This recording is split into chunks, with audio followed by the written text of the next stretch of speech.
In the 90s, Playmates Toys made the deepest line of Star Trek action figures in history. My name's Keith, and I'm a collector working towards owning all 284. I've been a Trek fan for almost 35 years, and most people are sick of me talking about it. But somehow I've convinced my old friend Mike to review them with me on Look at My Star Trek Toys!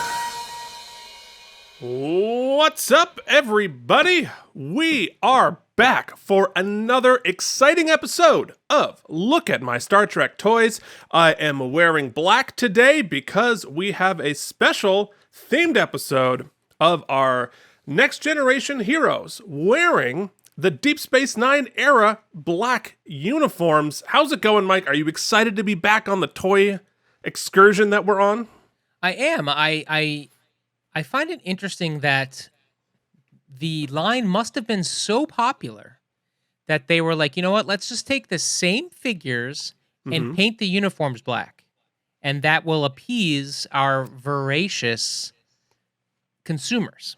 And because I feel like we're doing a lot of uniform swapping, when instead of new characters and additional characters, which I know there are plethora of because I've seen, but 80 pitches for other characters that could have been done at this Probably juncture. like 150. Yeah. Yeah, and there will be more, I suspect. You fear? Yet we just get a lot of new uniforms. So, but that said, Keith, I do love a sexy, slimming black uniform. So I'm interested to see where we go today. Yeah, well, I'll tell you this. They're not just... You know what? Let me modify that. Half of these are arbitrarily putting them in uniforms, but half of them are representing uniforms that we've seen on screen, which is what we want to see. So a couple of episodes back, we did an entire episode all about the Star Trek Generations unused uniforms, and we explained then that they had plans to redo the uniforms for the next-gen cast for Star Trek Generations. But for lots of reasons we explained in the other video, check it out, they didn't end up doing that, but they wanted to make it different, so they sort of switched as the movie went along, borrowing the new uniforms from Deep Space Nine. And so you saw some characters wearing other actors' uniforms during that. So what these are we never got a toy line that accurately reflected the uniforms worn in Star Trek Generations. So this is sort of filling in the holes doing that. Now, some of these people never actually wore these uniforms in Star Trek Generations. They stuck with their original next-gen uniforms. So some of these have been seen on screen, and some of them are more speculative. So it's an interesting collection here. And because it was unplanned, these figures are all from a whole bunch of different series in the Playmates line. Oh, it's not like they put out, Next Gen Series 5 that had the whole cast in these uniforms. They're sprinkled in here. They're sprinkled in there. We'll talk all about it. But I like these figures because I think they look good. I think the figures of the Deep Space Nine and Voyager uniforms look better than they do on screen because they're a little more form-fitting. They're much more jumpsuits on screen, but it's hard to reflect a jumpsuit in a figure, so it's fitted like the next gen uniforms, but with the cool pattern, which I really like. So I think we should just jump right in. Yeah, let's go straight in with our dear Capitan with 6245 Jean-Luc Picard in the black Deep Space Nine era uniform. Beaming in, sort of. Here he is. In post, baby, in post. He's beaming in post. Goes, we'll do it in post. All right, so this, of course, is Patrick Stewart. And this is from the Deep Space Nine Series 2 of the Playmates line, which is interesting because he never wore this uniform on Deep Space Nine. The only time that Picard wears this uniform is in Star Trek Generations. But because it's that era uniform, they're like, what the hell? Let's just put it in the Deep Space Nine series. So what do you think? Well, Jean-Luc always looks really, really cool, but I agree with you. He looks super badass on the figure, whereas it's a little more frumpy on the in the actual costuming. But that of all the Jean-Lucs we've seen, this is the one I would put on my shelf. I think you're right when it says it is a very sleek look. I wish his head didn't look so weird. They never quite molded him great in the head department. That Yeah, said, if you see him come around from the side, it looks like his nose is sort of like stubby. Clipped off. Yeah. And it's not in real life, obviously.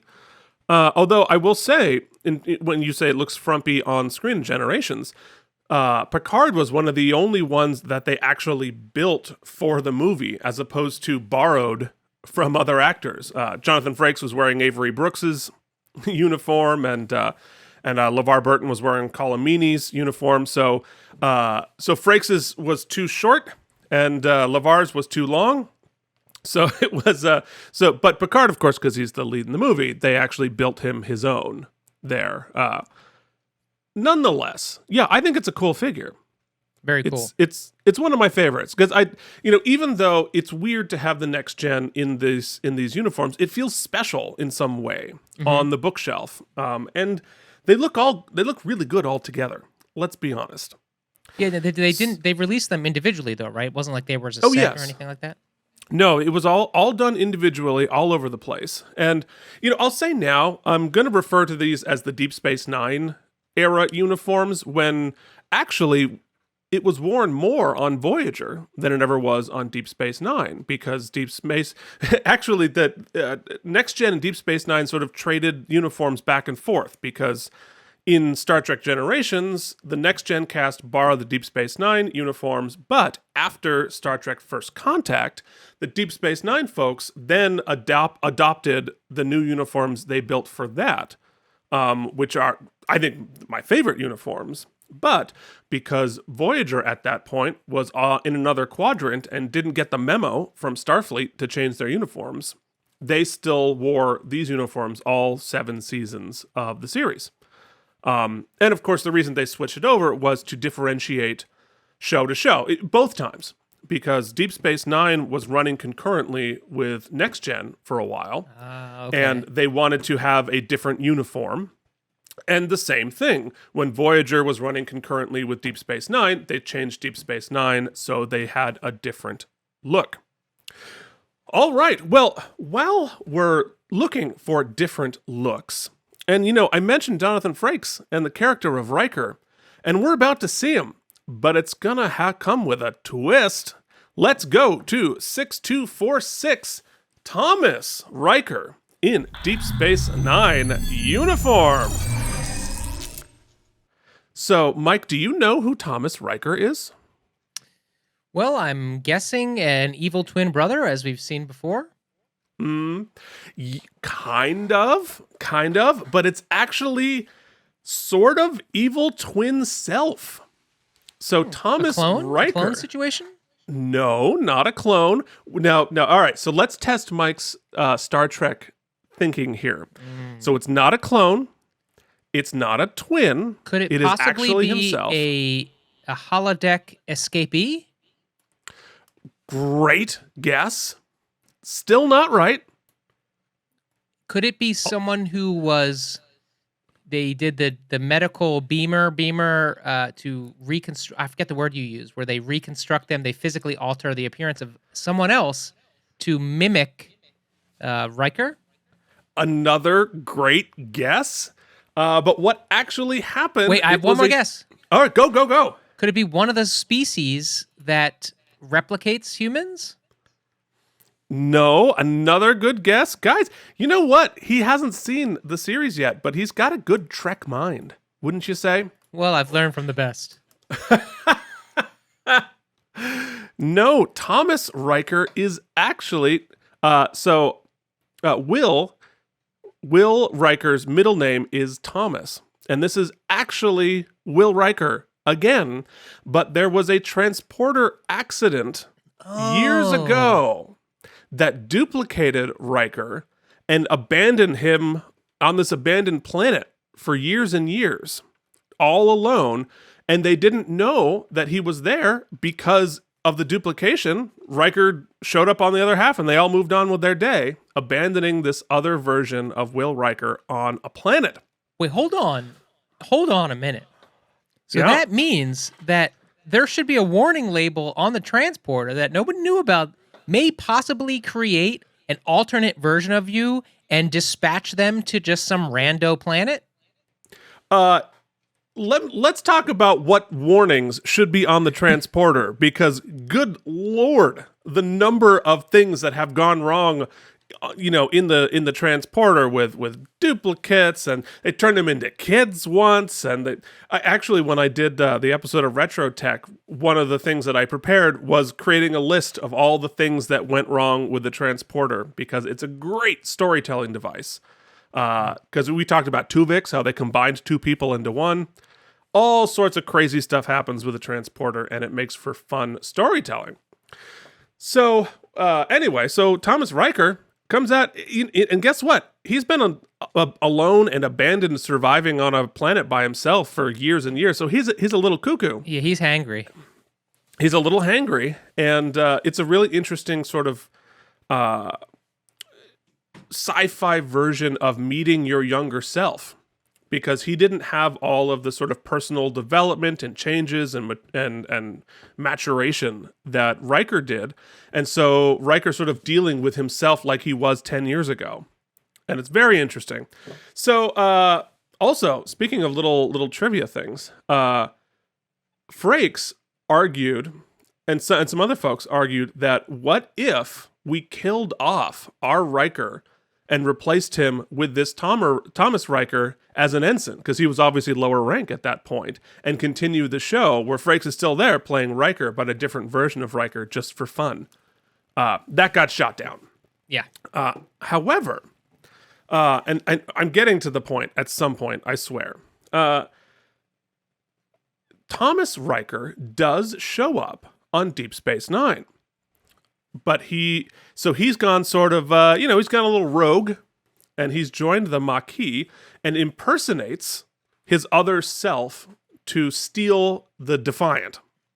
And blah, blah, blah. Very exciting, very cool. He sort of meets a grim end, the way they left it, because he never came back. But guess what? He never wore the Deep Space Nine uniform. So this uniform that they made this figure for is never used on screen. And as far as we know, Riker has never worn this Thomas Riker has never worn this in the entirety of our Trek history.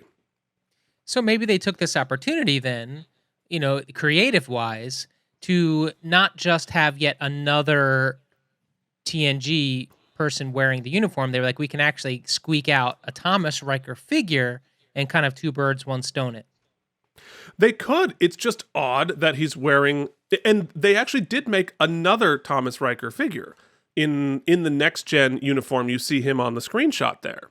Oh. But I don't know why they made this figure. I mean, Thomas Riker's an interesting character. It's fun, but he only does 2 episodes, and he never wears this.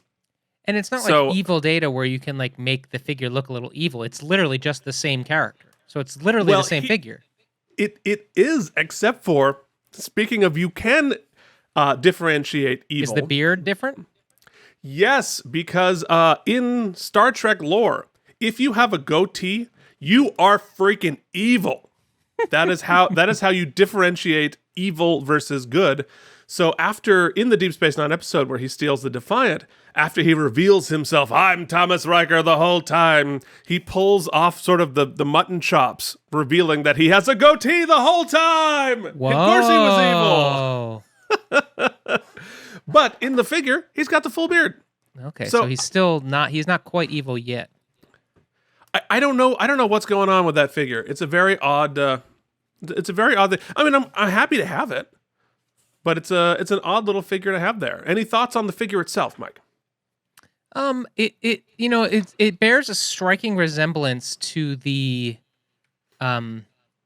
Riker figure. Yeah, surprisingly. Yeah. He's got those big blue eyes though, which they got right. Yeah, he looks. I mean, great. Frakes, he's got some beautiful blue eyes. I gotta say. I do There's like no the getting around it. texturing. I do question, I find it odd on a lot of these figures, like the choice to, let's see if I can get a zoomy zoom of it. The choice to have the cinched waist on the jacket portion. Kind of like it was really evident in the Picard figure, but here, Yeah. Well, that's part of the jumpsuit thing. It did have a sort of a cinch to it. mhm. Although they were jumpsuits, they weren't two pieces. So it sort of was. It had a full jumpsuit with a sort of a belty cinch around the center. It's very slimming, don't you know? I feel like, yeah, but Frakes could have done a couple more squats, if you know what I'm saying. Well, look, Frakes is Frakes in whatever shape he takes, whatever form he takes. I'm pretty sure that this is the same body from the O'Brien figure because of the rolled up sleeves, which ironically is screen accurate for Frakes in Generations because his sleeves were too short from Avery Brooks, so he rolled them up on screen. So it works perfectly, but I bet you $1 that's the O'Brien body with the regular Riker head. So no wonder they could put out the figure. It was so cheap. They already had all the pieces. Keith, They can I it's ask you a head swap? Yeah. topical question? Oh, of course, yes.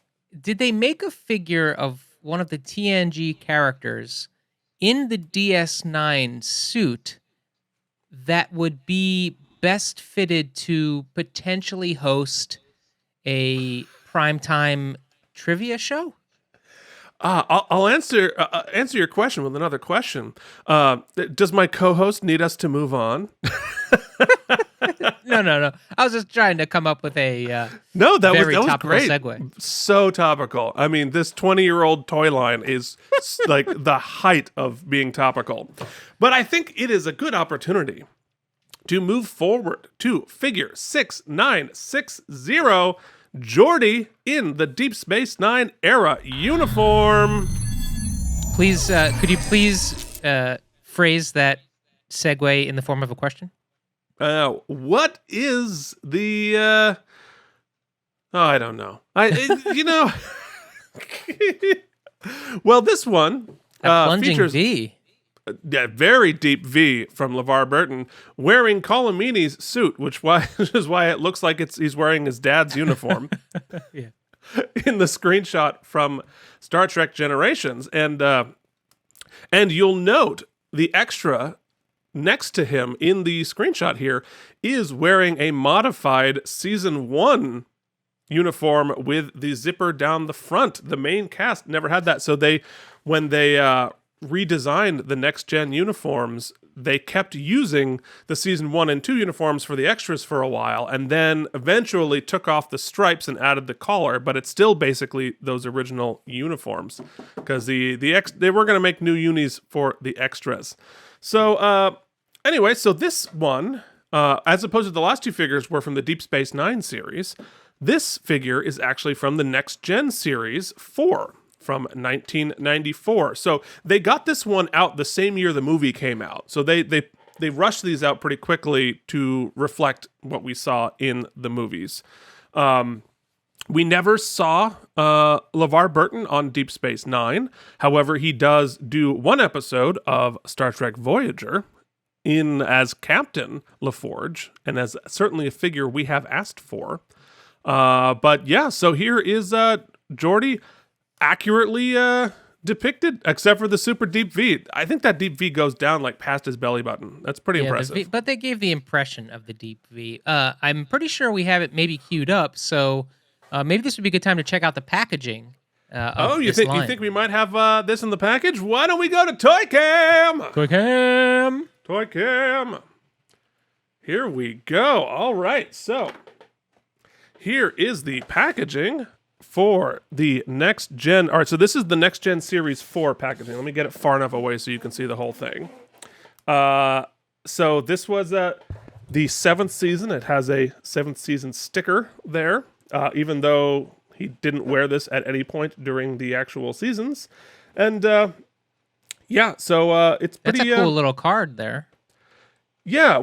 Oh, yeah, he's got his collector's card, his Playmates Skybox collector's card. I collected Skybox football cards back in the day. So I think these boxes look nice.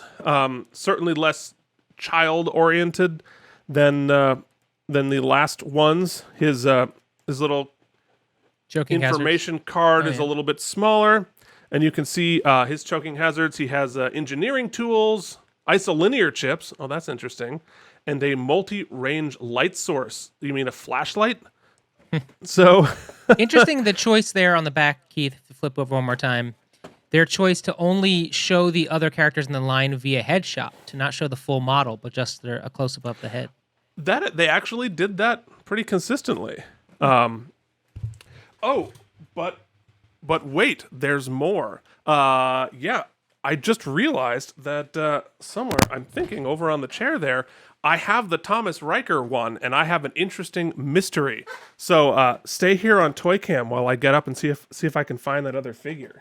Okay. All right, everybody, admire the choking hazards. Mike, Phil.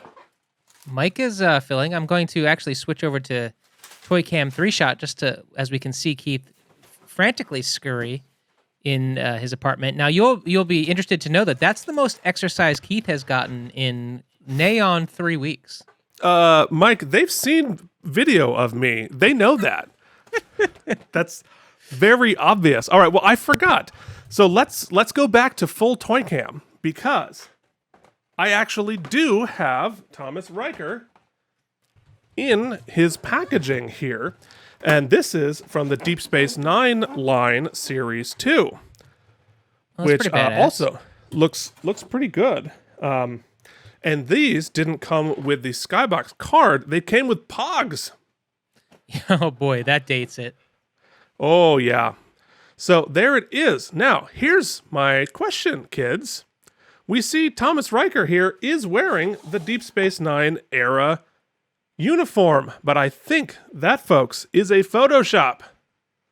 An early Photoshop? Or it looks like that actually might be drawn. Yeah, or like cartoon? It is interesting. Yeah. I think that's weird. So anyway, so they definitely tried to cover their tracks, because all of these Pogs and cards try to reflect the character as seen in the figure. And because they never did this, I bet they had to do airbrush. I find it interesting, just a little bit of IP law here, that they decided to rip off the Pog, but still trademark the term space cap in the event that someone would want to take that IP. This one's really going to take off, space cap. It's really going to take off. And, while we're here, let's take a look. So these were the other ones in the Deep Space Nine Series 2. And so you see with O'Brien, Dax, and Bashir, they put them in the Next Gen uniforms. So they were just swapping heads and making dollars. This is cool. This is cool because all of the choking hazards are basically the same thing, just like a smudged piece of plastic, but they really go all out. I mean, whoever's working in the graphics department, in the copywriting is doing yeoman's work. Type 2 phaser, the usual weapon issued by Starfleet. Settings include heat, stun, and disruption. Scanner, a molecular resolution, high-intensity data conversion device. words. Deep Space Nine monitor.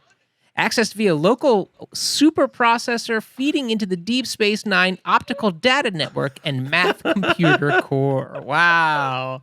Also known as pieces of plastic your cat might eat and die. Right. And that's what they're talking about. Oh man, I love toys. No, it's so much fun. And of course I think some of that's wrong too.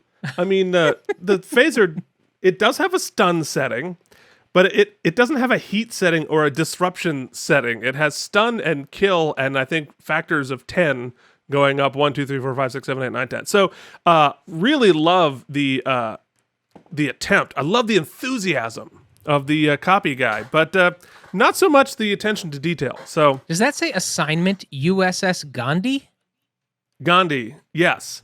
That's so he after the episode he did of Next Gen, he obviously transferred off the Enterprise and became a lieutenant on the Gandhi before he left to join the Maquis. Cool. So that's what's happening there. Well, sorry, we spent the whole time talking about Thomas Riker. Geordi, I hope you don't feel short-shrifted, but we are going to have to move on. We're going to have to move on to 6962. Let's see Data. Oh, great screenshot. It's another, yeah. Well, that's from Generations. He was for better and worse. He had his emotions chip turned on in that movie, and it certainly led to some memorable Data moments. How you felt about it? It's going to be personal, but it was certainly memorable. But I do love Data in this figure. I think his sort of yellow skin works really well against these uniforms. So what do you think, Mike? I think you were drunk when you were recording this because his B-roll is a little wobbly. Well, apparently, I actually remember that from Generations. In fact, I remember recalling it even more when I saw, I think, Toy Story 2 or 3, when they like flip Buzz into Spanish mode, and he spends the whole movie in Spanish mode, which is very funny, but people were upset because you don't get a lot of Buzz in that movie, which I recall being the general attitude towards Data's turn in that movie. Data. Oh. Ooh, did I just step in it? Oh boy, you stepped in it. It's Data. Although, interesting piece of trivia, why is it Data as opposed to Data? Because that's how Patrick Stewart said it the first time, and that became canon in that moment. Interesting. Because when Patrick Stewart says something, it's canon. So they were sort of debating it, and then Data. I do like, and I'm sure if we lined them all up, you could see. I do like that. Worf usually has a thicker body type in the cast. However, a lot of these other figures, especially let's say Riker, Picard, Data, could all basically be using one body if they really wanted to cut costs. But they didn't do that here, and they don't always do that in the line. Like Data's got a much more petite, sort of like slimmed down figure. So they are different bodies for sure. Yeah, there are at least 3 distinct bodies in this line. That Data and Geordi actually have the same bodies. However, Riker, or the Thomas Riker, has a different one, which I think is the one they used for O'Brien. And then we're going to have another one coming up, which will be a 3rd distinct body. So anyway, I just like the way that Brent Spiner looks in this uniform. Just gotta say in that, Keith. There's no shame. None whatsoever. I take no shame. So, in fact, the Picard, looking at all the bodies. Let's go to Toy Camp. Let me see if I can just show you. So here, let me get my microphone. So here we have 3 distinct different bodies. Obviously, the Riker one with the short sleeves, very clearly different. Now, the Geordi one and the Picard one here, you'll see some pilling around the transition on the shoulder for Picard and not in Geordi. And you can see the sort of wrinkles are different. However, if you put Geordi and Data together, it is clearly the same body, because you can see in the reflections there that the fabric bends in exactly the same place. So, I honestly, that's more detail than I expected them to have. So, that's good work. I'm fine with that. Yeah, I'm 100% fine with that. Yeah, especially because we don't want these things to cost more than $7-8 when we go to the store. Oh yeah, $4.99. Let's and Playmates, as you're moving forward, doing small runs of intensely specific figures. I still only want to pay $4.99, right? You're only going to make me pay $5 for these things, right? Yes. For an entire cast of characters wearing the San Francisco 49ers football uniform, very cheap, very cheap. That's right. Look, I will happily pay $5 a figure.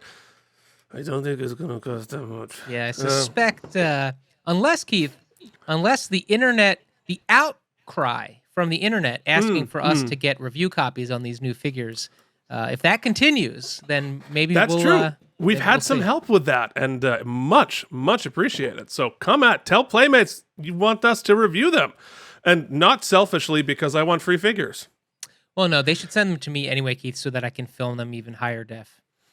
You should definitely send a copy to Mike, because filming them is a pain in the butt. All right, you know what's not a pain in the butt? Let us move forward to one of my favorites. Let's go to 16033, Worf in Deep Space Nine uniforms. Folks, it's Worf. He's big. He's awesome. His hands are too big, but he's got his ponytail. It's Worf on Deep Space Nine, and this is actually a later figure from 1996. Oh, he's beaming again. From the mixed series in 96. So, interestingly, Worf never wore this uniform in Star Trek Generations. So you think, oh, so they made this figure for a character who never wore it. Lies. Mike doesn't know this, and I hate to give away the spoiler. But Worf joins Deep Space Nine at the beginning of Season 4 and remains there as a main character all the way through the end of Deep Space Nine. But what this does do is it gives Michael Dorn the distinction of having done more episodes as Worf than any other actor or character in Star Trek history. Majel Barrett did a whole mess of computer voices, but as a main character, Michael Dorn did a lot of Trek. So what do you think of the figure here? It's interesting because if you put it makes sense why, don't get me wrong. But if you were to put the Picard, who's arguably one of the most famous, people, whether you watch the shows or not, you know who Jean-Luc Picard is, right? He's up there with Kirk. But yet, when it comes to these figures, if you were to hold these two next to each other, the sculpting on Worf's head is so much more intricate and detailed than we get on a lot of the human faces. So I always think that's why he always looks like such a badass. His emotional state or some sort of intention is always, put right into the face. The ponytail's awesome. The baldrick's super cool. Just a rad figure through and through. You know what else is rad? The fact that you just used baldrick in a sentence correctly. Well, evolution is part of my education is part of the process. Well, and the Worf heads are so good, I think, because, and I could be wrong about this, but looking at my bookshelf, I'd be very surprised if that is not true. There are more Worf figures than any other character in all of Trek. They made a ton of Worf figures and made several different heads for it. He was in a whole lot of Trek, and it's a very cool figure to make. And I bet they sold well for the reasons that you buy figures, because it looks cooler and more badass just as a figure outside of the context of Trek than most do. There's even like a motion and a flow to his hair. It's good sculpting. Oh, it's incredible. Just check that out. It's just insane. Yeah, even the eye painting. But that said, Keith, his head is also larger, so it gives them more room to work with. When you're dealing with the tiny little Picard head, there's not much you can really do. Yeah, you can sort of layer stuff on there. But nonetheless, a shout out to Varner Studios.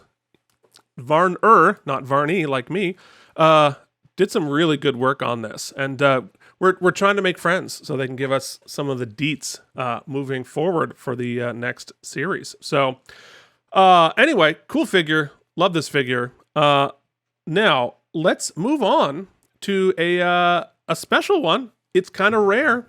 And spoiler alert, you saw me unbox it just a while ago. It is number 16047, Dr. Crusher in Deep Space Nine uniform. So this is a cool figure. You can see it has that extra leg articulation that not all of them have, so she can turn her feet in or out, which makes sense for a dancer. This is from Mixed Series in 1997. It was one of the very last releases. of this line. And this one figure was limited to only 10,000 in the US and 1,000 in the UK. So it's a good get. It's a cool figure. And you know what else is interesting about this figure? She never wore this ever. And you can see in the screenshot to the right there, even in Generations, she's wearing her original next-gen uniform next to Nurse Agawa, wearing the Deep Space Nine era, which was so weird and distracting in that movie. They didn't just switch over. I get you want to switch over at some point. Yeah, sure, no problem. Got it. At least, it's a subtle change between the two. I mean, it's really just the shaping of under the breast. You know what I mean? Not to a Star Trek fan is it subtle. My goodness, it was jarring. Oh, we'd have to explore that on a couch someday.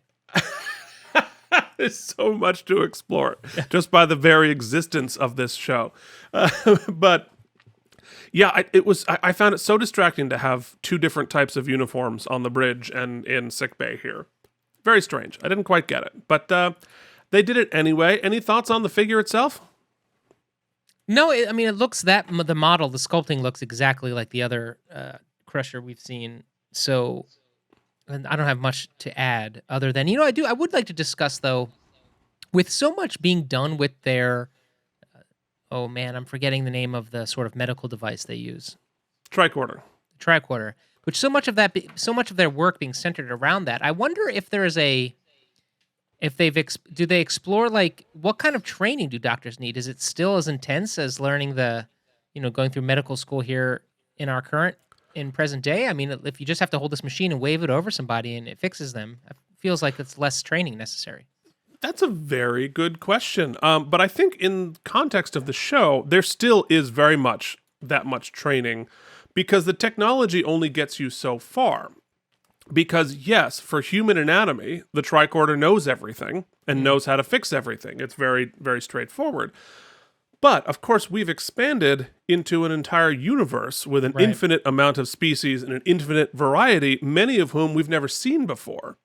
So the tricorder can give you information, but if you don't know what that means or whether it's normal or this, that, the other thing, you have to do maybe more training because you're troubleshooting, it might have a liver where it might be in its foot. They might have 15 livers. Is it supposed to be blue? Who knows? And so the sort of diagnostic abilities they have to think on their feet, even with all the technology, because you're talking about different species. You've got to really understand anatomy in a general sense, as opposed to a specific anatomy. It's almost like a vet having to work on an animal you've never worked with before. It's like, oh, somebody has some exotic species that I've never worked on before. Bring it. You still got to fix it. Yeah, still got to figure out how to. Another interesting sci-fi quandary I come to. Sorry, this episode has expanded its general length, but it's an interesting conversation, I suppose. One thing, and Star Trek is a great example of this. One thing that I think a lot of older, future-looking sci-fi never really reckons with is that what we've seen in even our present time is that technology, the rate of iteration is expanding exponentially, right? So we get a new iPhone every year. They could probably release one every 6 months. The technology improves at this great rate. Yet a lot of these shows, like we're not seeing transporters, the transporter get really... Right. Now, exponentially better, yeah. Yeah, or the tricorder or any of these gadgets aren't really exponentially improving. And do you think in the lore, Keith, and I'm going to give you some creative license here, do you think it's because we reached a plateau, that that technological advance reached a plateau, or is it just we can't deal with it in the lore because it's just another wrinkle? Well, there are two answers to that. There are three answers. All right.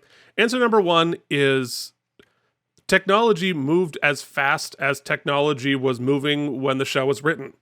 So the 386 computer was only this much better than the 286 computer. And so that's what they knew. They didn't, even that was exponential growth, but the curve hadn't really launched up. So I think that's what they were, normal. That's what they expected. Answer number two from a storytelling perspective, as a writer, constantly changing rules makes it very hard to storytell, because if you change it too rapidly, you lose your sense of cohesion. You lose the set. Writing works best with a series of limitations that you have to overcome. And so if you can just invent a new toy that fixes every problem, Picard, Batman. then it just sort of it ceases to become interesting. You're not really problem solving. You're just sort of like, oh right, there's a widget, there's a MacGuffin that's going to solve everything. In canon, I think it's probably it probably has plateaued a little bit, because the basic functions that they need to accomplish are sort of done, right? So you have a replicator that can create every type of food in the entire world. You don't need it. Like, what's the advancement on that? Like, it'll Even taste like ship 10% to ship, better. when they would iterate ships throughout the run of all the shows, it was more of a cosmetic shift, right? Yes and no, because they did do some advances. When they went from the Enterprise to Voyager was a new type of ship that used bioneural circuitry within it. So they had these bioneural gel packs, so they were able to transmit information way faster on a bioneural network as opposed to a standard network. So there were some big advancements there. You see advancements in the holodeck. You see certainly weapon advancements. So the technology does progress throughout the series, but maybe not as fast as you'd expect based on the exponential trajectory. That might have been the dorkiest sentence I've ever said. We'll go back because, what really stuck with me with what you just said is specifically, especially in science fiction and in horror, really, you need firmly established rule sets. Otherwise, it just doesn't. There's no cohesion. You need limitations. That's the whole thing. When I'm writing horror, purchase my novels, The Dead Circle and its sequel, Beneath the Snow, on Amazon now. What makes it work is setting up limitations for your characters and impossible situations that they have to solve within their limitations. That's what's scary. That's what's interesting. That's what's exciting. So, blah, blah, blah, blah, blah. So, anyway, Dr. Crusher, good figure. Slightly rare. Crushed it. Slightly rare figure. And now that's fun. Now, before we move on to our next figure, everybody calm down. It's not that one, sadly. We are going to talk about figure 16122, Reg Barclay in the Voyager uniform. Let's take a look. Okay, guys, it's not a 1701. It's not. So, Mike doesn't understand what I'm talking about. So this is Dwight Schultz as Barclay again. After taking roids? After taking roids with and darkening his hair pretty considerably from the other figure. So, whatever, just for men and some roids. So this figure is interesting because one of the things that killed off the Playmates line was they put out some super rare figures back in 97, 98. And that was, they put out 3 different figures where the original plan was to only create 1,701 each. 1701, of course, is the number of the Enterprise. That's the ship number. So, great idea, right? No, terrible idea, because there's more than 1,701 obsessive collectors who need to have every single figure, or else the whole thing is pointless. So, what happened? They put out the 1701s, they sold out, and a whole ton of us nerds were like, well, fuck it. If I can't have them all, what's the point in buying any more? And so this was one of the 3. They tried to adjust on this one because they put out the Picard and everyone freaked out. And so they planned to do this one as a 1701. They're like, no, we take it back. We're going to do 3,000. Too late. Ship sailed. And they tried one more thing to fix it. And that is they created more of these 3 figures in a box set. the 1701 box set, not to be confused with the originals. These were numbered on the box, and you can only differentiate between a real 1701 and a not 1701 because these do not have numbers on their feet. So you can tell it's not it's not the $400 figure you were hoping it was. It's just a cheap ass figure with no number on its feet. So this was from the 1701 box set of Dwight Schultz here. And while we're talking about, before I show you something interesting about this figure, Dwight Schultz and Barclay, I don't believe ever showed up on Deep Space Nine, but he did show up a bunch of times on Voyager. So this is him in his Voyager uniform era, Voyager, not his Deep Space Nine era. This is from season 203 projections. But of course, later we will see him in his contemporary First Contact uniform when they start communicating back with Earth. Spoiler alert. Any thoughts on this figure before I show you something interesting? Yeah, I'm just distracted because he looks so jacked, like he's so broad in the shoulder region. But I'll allow it. I'll let it ride. It's interesting you mentioned about the rare thing, Keith, because Playmates did a flippity doodah on when in the Dick Tracy line. That line wasn't selling so great from the start, although I'm sure the Star Trek line was, right? So they decided to try to like go unique and then back out. Whereas on the Dick Tracy line, they made one character, and since it wasn't selling so well, they decided to only release the first batch of it, which went to the Canadian market. So this big character that Madonna played, the blank they called, only was released in Canada, never made it to the States. And so in retrospect, future collectors, now that figure is super rare because they only released it in Canada, but it wasn't really a strategic choice. It just wasn't selling well. So funny how they shot themselves in the foot twice, but for different reasons. In opposite directions. Yeah, I mean, it's hard work trying to figure out collectability. Yeah. Because and you saw it with sports cards too. Because, when sports cards blew up in the late 80s, early 90s, they're like, oh my God, this is great. We're selling so many of them. And so you had, it's Score and Pro Set and all these other sports cards come out, and they just Fleer, and they put out so many of them, they were worthless. Like, you can buy the whole box set of like Fleer 91 for $4 because they just put out so many, flooded the market. And of course, they've now adjusted, and now it's all about scarcity. But back then, which is when I was collecting, when I was 10, 11 years old, I mean, they're just like huge mountains. And I have 30,000 football cards. All of them are worthless now because they flooded the market too much. We will not dive into this, but it's interesting. This whole NFT craze right now is so interesting to me because it's a forced scarcity of a non-tangible item, right. Which is such a twisted thing. I can't really gronk, but it is what it is. I think we're too old. I think we're too old to understand that. But I'm not too old. And too poor. And also that, very much that.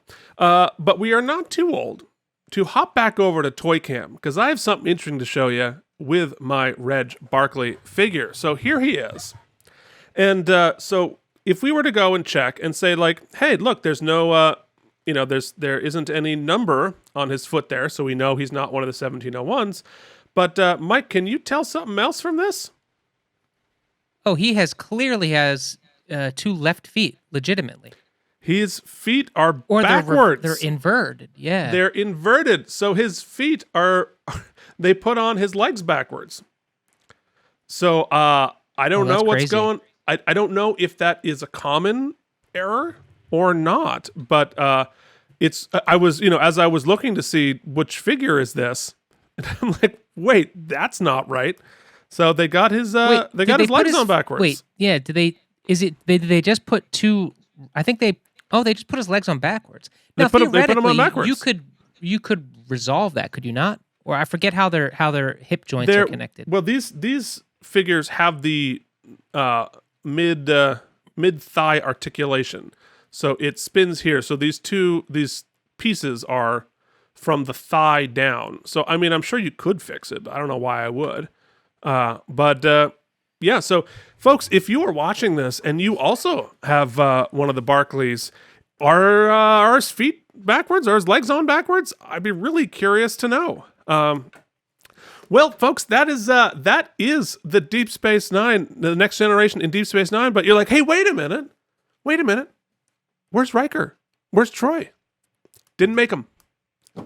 They never made a Riker or a Troy in the Deep Space Nine era uniforms, despite the fact that Riker wears it for most of Star Trek Generations. Don't know why they didn't. They made a Thomas as opposed to a Will.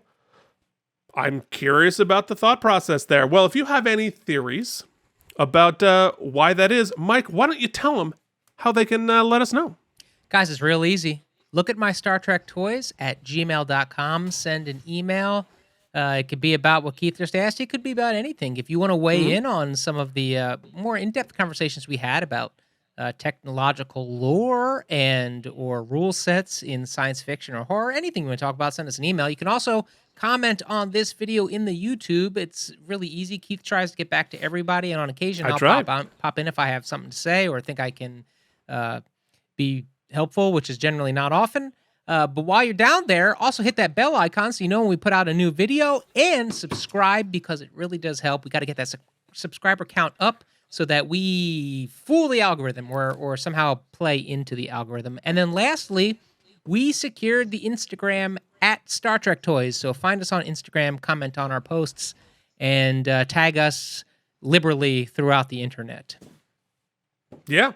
Well, so we will see you back next week with another exciting episode of... Look at my Star Trek Toys!